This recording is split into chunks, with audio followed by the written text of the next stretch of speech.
A 17-year-old kid from high school just did something huge. He beat the Olympic champion. The gap was tiny, just 1/100th of a second. It happened in Oslo, and he dove across that line. He thought he lost the race. He did not lose. He won it. And before the race, the Olympic champion said something publicly about this teenager that should have been a warning to every 800-meter runner on the planet. We will get to that. But hold on. First, you have to know where this kid came from. Cooper Lutkenhouse did not just show up out of nowhere. Beating the world champion at 17 years old is only a small piece of this story. There is so much more underneath it. The story of how he got there starts in a small Texas town with two older brothers who made his life very difficult and a dad who coached at the local high school. Justin, Texas. It is a small town northeast of Dallas. Nobody expected a world champion to come from here. It's just a normal suburb. Kids go to school here, they play sports here, and little Cooper spent his whole childhood trying to keep up with his big brothers. Cooper Lutkenhouse grew up in a house where everything was a competition. He played 5 sports in middle school, including wrestling. He obsessively studied Dallas Cowboys game film. The kid was wired to compete at everything, all the time, before a single person outside of Texas knew his name. His dad, George, used to run in college. Now he runs the whole athletics program for the school district. His mom, Tricia, is not just a mom, she's the principal at Northwest High School. The kid who just beat the Olympic champion goes to a school where his own mom runs the building. Everything in this house was about being better, about proving yourself, about not getting left behind. Here's a story his mom loves to tell. It was church league basketball. Cooper was still young. His middle brother was 4 years older than him. Most parents keep the little kid away from the big kid's team. Not Tricia. She put Cooper right in there with the older boys anyway. And guess what? He kept up. Sometimes he outplays them. Because from the very beginning, the only thing Cooper Lutkenhouse wanted to do was prove he belonged somewhere he was not supposed to be yet. That detail right there is the entire career in one sentence. He picked up track in middle school. He won every single race. But get this, he barely even noticed. Those are his own words, not mine. He says he was just going out there to compete and have fun, and every time he stepped on the track, he really wanted to win, but just thought that was the case for everybody. He did not know yet that it was not the case for everybody. Now, picture this. 8th grade. Cooper runs the 800 meters in 1:53 and 1:54. Think about that for a second. Most grown adults who run for fun would call 1:53 the best race of their life. This kid did it at just 14 years old, still in middle school. He wins the Brooks PR Invitational. He wins the Nike Outdoor Nationals. The track world notices, a little. The way it always notices when a young kid runs fast and immediately wonders whether it will hold up. But here's the catch. Being a fast kid in Texas means nothing to the pros. It means nothing to the Diamond League. It means nothing at the World Championships. There is a massive gap between winning a school meet and racing the best in the world. Enormous doesn't even cover it.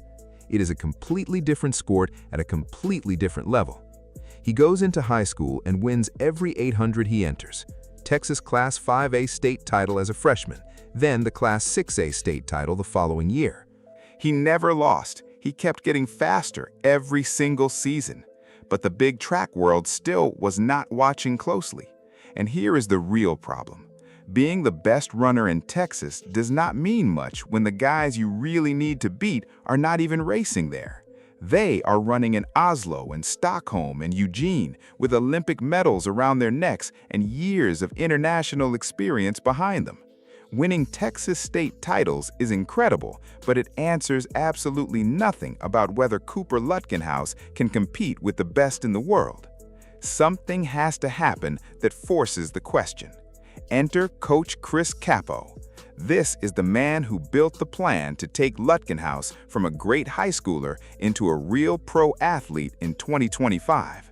He was still going to class every day, but now he was training like a professional, aiming straight for the World Championships. There is one detail about how Capo trains Lutkenhouse that tells you everything about why the big moments keep going his way. The kick. His entire career, Lutkenhouse has had a natural trigger point at 200 meters to go. Here is what he says himself. Since middle school, that is always the spot where he pushes hardest. It is not luck. It is not random at all. His coach drilled it into him, race after race, workout after workout, until it became pure instinct.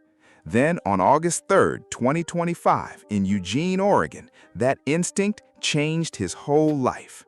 U.S. Outdoor Track and Field Championships, Eugene, Oregon.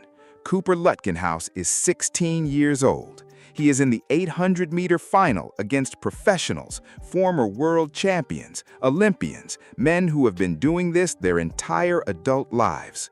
With 200 meters left, he was sitting in 7th place, dead last where it actually counts.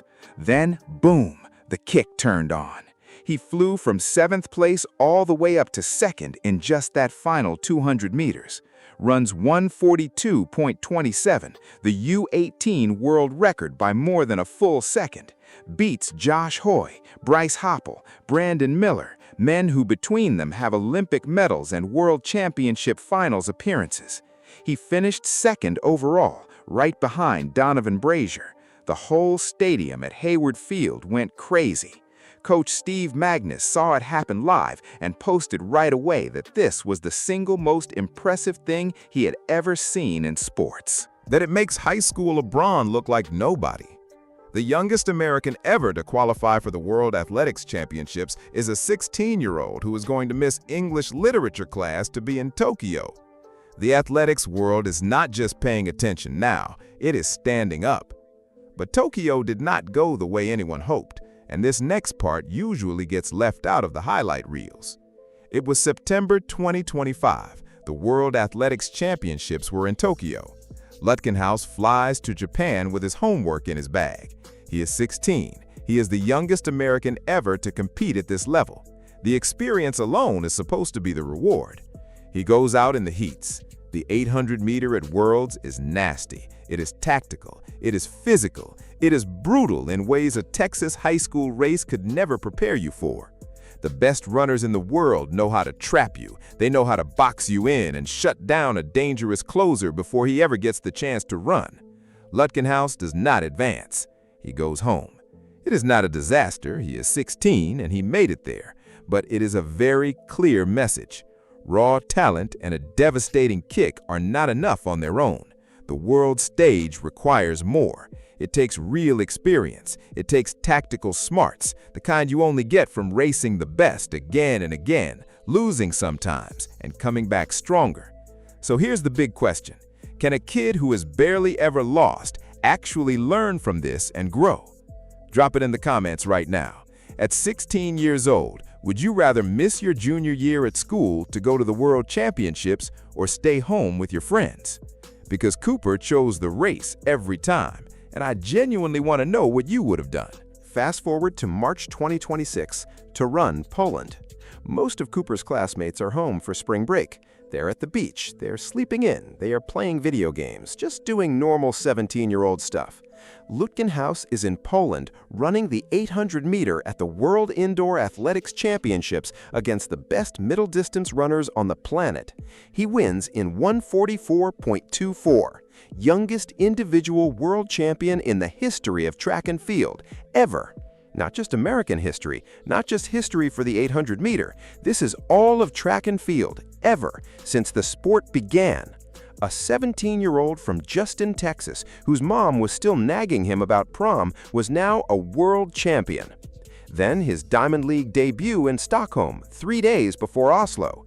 He wins in 1:42.70, youngest ever winner in Diamond League history since the series started in 2010. The record had stood for 16 years. Then along came Emmanuel Wanyoni. Let me explain who this man really is so you understand exactly what went down in Oslo.